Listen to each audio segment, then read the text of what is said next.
सुबह के समय जिले की डीएम सृष्टि मिश्रा सादे कपड़ों में अपनी छोटी बहन काव्या के साथ एक ऑटो रिक्शा में बैठकर मॉल में शॉपिंग करने जा रही थीं। तभी रास्ते में एक चेक पोस्ट पर पुलिस ने ऑटो रिक्शा को रोक लिया। इंस्पेक्टर महेंद्र चौहान ने ऑटो चालक से कागजात की मांग की और कमी निकालते हुए रिश्वत की मांग शुरू कर दी। पुलिस इंस्पेक्टर ने कहा, तुम्हारे वाहन का इंश्योरेंस नहीं है, पॉल्यूशन सर्टिफिकेट नहीं है, चालान तो कटेगा ही।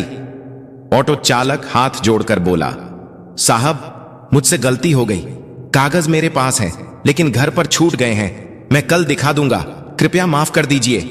इंस्पेक्टर महेंद्र चौहान ने सख्ती से कहा, नहीं, चालान तो कटेगा, अगर चालान नहीं कटवाना चाहते तो आज 2000 दे।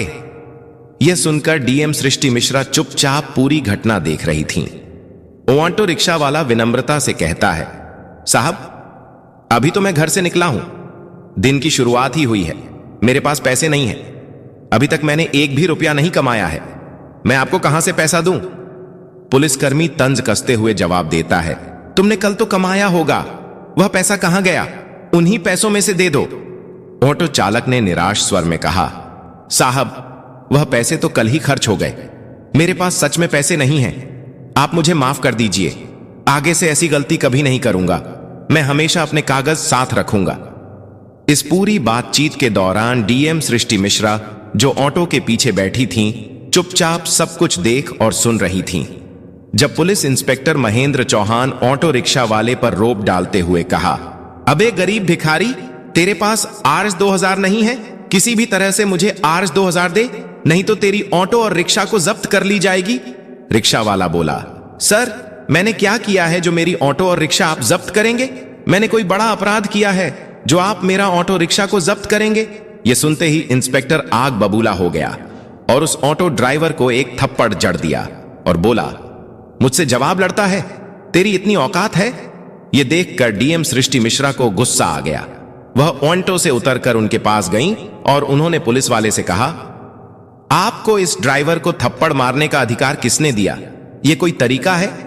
ये भाई रोज मेहनत करके गाड़ी चलाता है, इसी कमाई से इसके घर का चूल्हा जलता है, अगर इससे कोई गलती हुई है तो आप इसे रिश्वत और थप्पड़ मारोगे और इसकी ऑटो को जब्त करोगे? यह कैसा कानून है? यह गरीब आदमी आपका पेट भरने नहीं आया बल्कि अपने घर का पेट पालने निकला है। उस समय डीएम सृष्टि मिश्रा पीले रंग सलवार सूट और चप्पल पहने हुए थीं और साधारण कपड़ों में थीं। वे अपनी बहन काव्या के लिए कपड़े खरीदने के लिए मॉल में जा रही थीं। पुलिस वालों को लगा कि यह कोई आम आदमी है जो उनसे इस तरीके का सवाल जवाब कर रही है।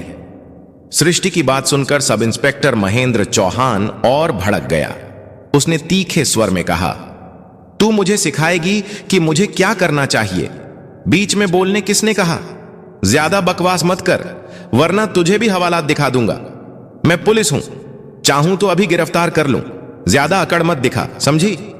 महेंद्र चौहान को बिल्कुल अंदाजा नहीं था कि जिससे वह इस लहजे में बात कर रहा है वह दरअसल एक डीएम अधिकारी है। सृष्टि ने शांत रहते हुए कहा, सर आप पुलिस वाले हैं तो क्या लोगों को लूटेंगे, गरीबों से जबरन रिश्वत लेंगे? ये जो आप कर रहे हैं ये ना सिर्फ गलत है बल्कि कानून के खिलाफ भी है। सृष्टि की बात सुनकर महेंद्र चौहान आपा खो बैठा। उसने गुस्से में सृष्टि को थप्पड़ मार दिया और बोला, तू मुझे कानून सिखाएगी? तुझे उसी वक्त से देख रहा हूं, बहुत ज्यादा बड़बड़ा रही है। तुझे लगता है कि तुझे मुझसे ज्यादा कानून आता है? ज्यादा गुस्सा मत दिला, वरना तुझे और तेरी बहन काव्या दोनों को जेल में सड़ा दूंगा। चलो जल्दी ऑटो लेकर भागो यहां से। ऑटो चालक यह सब देखकर डर के मारे चुप था। वहीं सृष्टि ने अपने गुस्से को काबू में रखा। वह जानबूझकर अपनी पहचान उजागर नहीं कर रही थीं, क्योंकि वह देखना चाहती थीं कि सब इंस्पेक्टर महेंद्र चौहान कितनी हद तक गिर सकता है। फिर वह ऑटो रिक्शा पर बैठी। कुछ देर बाद ऑटो ने उन्हें कपड़ों की मॉल पर उतार दिया। सृष्टि ने अपनी बहन काव्या को अंदर ले जाकर उसके लिए सुंदर सुंदर कपड़े खरीदे। बाहर से भले ही सृष्टि शांत दिखाई दे रही थीं, लेकिन मन ही मन उन्होंने ठान लिया था कि इस सब इंस्पेक्टर महेंद्र चौहान को सबक सिखाना ही होगा। कानून का मजाक उड़ाने वाले ऐसे अफसर थाने में रहने के लायक नहीं हैं। मॉल से लौटने के बाद सृष्टि ने सोच लिया कि क्यों ना थाने जाकर यह पता लगाया जाए कि वहां का माहौल कैसा है। आखिर महेंद्र चौहान वहीं काम करता है, और अगर पूरा थाना ही भ्रष्टाचार में डूबा हुआ है तो सिस्टम को अंदर से साफ करना जरूरी है। अगले दिन सुबह सृष्टि ने अपनी असली पहचान छिपाते हुए एक आम लड़की का रूप धारण किया। उन्होंने लाल रंग का सलवार सूट पहना और सीधे थाने पहुंच गईं। थाने में प्रवेश करते ही उनकी नजर सामने की कुर्सी पर बैठे इंस्पेक्टर सुरेश पांडे पर पड़ी। वह आराम से पंखा झलते हुए मोबाइल पर बात कर रहा था। सृष्टि सीधी उसके पास गई और बोली, सर, मुझे एक रिपोर्ट लिखवानी है। सृष्टि कुछ और कहती, इससे पहले ही सुरेश पांडे ने उसे बीच में टोक दिया। किसकी रिपोर्ट लिखवानी है? तुझे पता नहीं? यहां रिपोर्ट लिखवाने की फीस 5,000 लगती है। पैसे लाई है क्या? अगर पैसे हैं तो बोल, वरना फौरन दफा हो जा। यह सुनकर सृष्टि की आंखें गुस्से से लाल हो गईं। वह हैरान थीं कि इस थाने में खुलेआम भ्रष्टाचार हो रहा है और जिले की डीएम अधिकारी होने के बावजूद उन्हें अब तक इसकी भनक तक नहीं लगी। सृष्टि ने गहरी सांस ली और सख्त स्वर में कहा, सर, आप हमसे रिश्वत क्यों मांग रहे हैं? रिपोर्ट लिखवाने के लिए कोई शुल्क नहीं लगता। यह जो आप कर रहे हैं ना सिर्फ गलत है बल्कि कानून के खिलाफ भी है। यह सुनकर सुरेश पांडे भड़क उठा और बोला, क्या कहा तूने? मैं गलत कर रहा हूं? तुझे मुझसे ज्यादा कानून आता है। ज्यादा बकवास मत कर, वरना अभी तुझे अंदर करवा दूंगा। सृष्टि समझ चुकी थी कि यह इंस्पेक्टर भी उसी रास्ते पर है जिस रास्ते पर महेंद्र चौहान था। उन्होंने शांत रहते हुए पूछा, आपके थाने का सब इंस्पेक्टर महेंद्र चौहान कहां है? सुरेश पांडे झल्लाकर बोला, क्यों? तुझे उससे क्या काम है? मुझसे सवाल मत कर, खुद जाकर बात कर ले। सृष्टि ने फिर कहा, सर, आप रिपोर्ट लिखिए, वरना मैं आपके खिलाफ एक्शन लूंगी। आप मुझे नहीं जानते कि मैं कौन हूं। यह सुनकर सुरेश जोर से हंसा और बोला, तू मुझे धमका रही है? तुझे देखकर तो लगता है या तो तू भिखारी है या कूड़ा कचरा उठाने वाली या फिर किसी घर में झाड़ू पोछा करने वाली होगी। यहां रिपोर्ट नहीं लिखी जाएगी। अब निकल जा, वरना धक्के मारकर बाहर फेंकवा दूंगा। सृष्टि ने खुद को कंट्रोल किया। वह समझ गई थी कि यह सब के सब उसी पानी से नहलाए हुए हैं जिस पानी से इंस्पेक्टर महेंद्र नहलाया है, और उन्होंने मन ही मन ठान लिया, या इनको मजा चखाना ही पड़ेगा, लेकिन पहले मुझे इनकी पूरी करतूतों को देखना चाहिए। फिर वह थाने से बाहर निकलकर थोड़ी देर सोचा, फिर अपना मोबाइल निकाला और अपने अधिकारी आईपीएस और आईएएस को फोन कर दिया। इस थाने में मैं मौजूद हूं, आप लोग मेरी गाड़ी लेकर आओ। इतना कहकर वह दोबारा थाने में प्रवेश किया। जैसे ही सुरेश ने उसे देखा, वह गरजते हुए बोला, यह लड़की फिर से आ गई। तुझे समझ में नहीं आता? चल, तुझे सबक सिखाता हूं। अब तो लगता है तुझे जेल में डालना ही पड़ेगा। सुरेश पांडे ने गुस्से से कहा। सृष्टि ने बिना घबराए धीमी मगर स्पष्ट आवाज में जवाब दिया, सर, मुझे सिर्फ रिपोर्ट लिखवानी है। आप रिपोर्ट दर्ज कीजिए।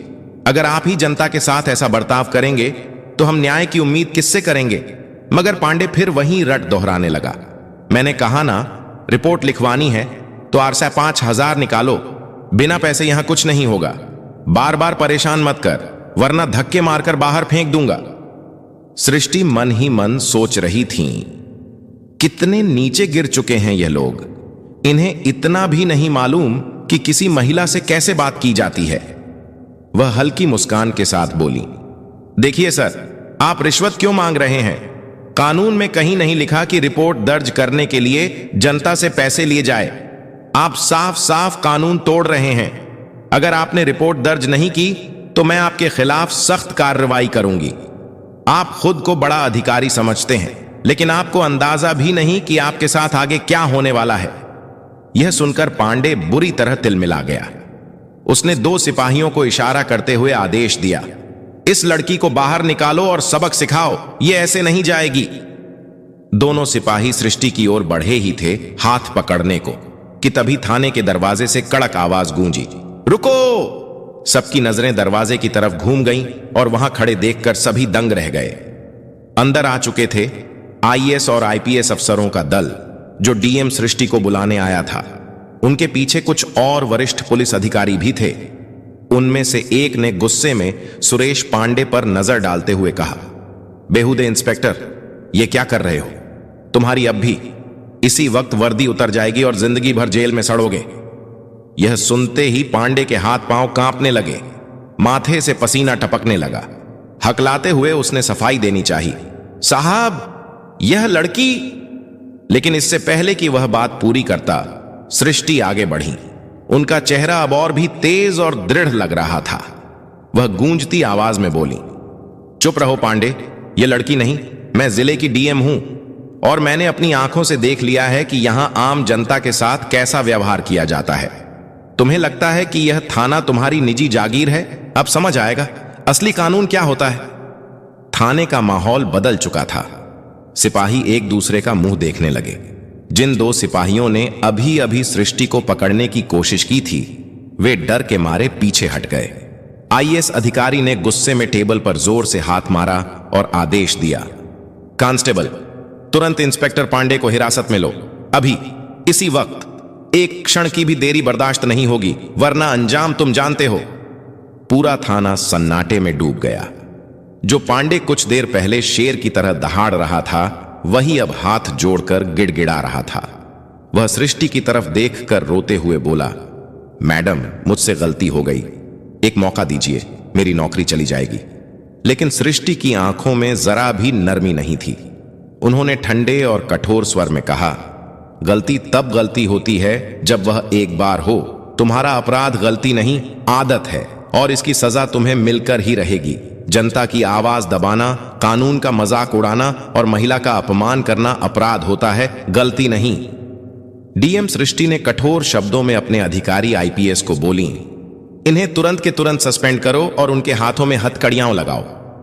यह सुनकर आईपीएस अधिकारी ने इशारा किया और दो सिपाही आगे बढ़कर इंस्पेक्टर सुरेश पांडे को हथकड़ी पहनाने लगे।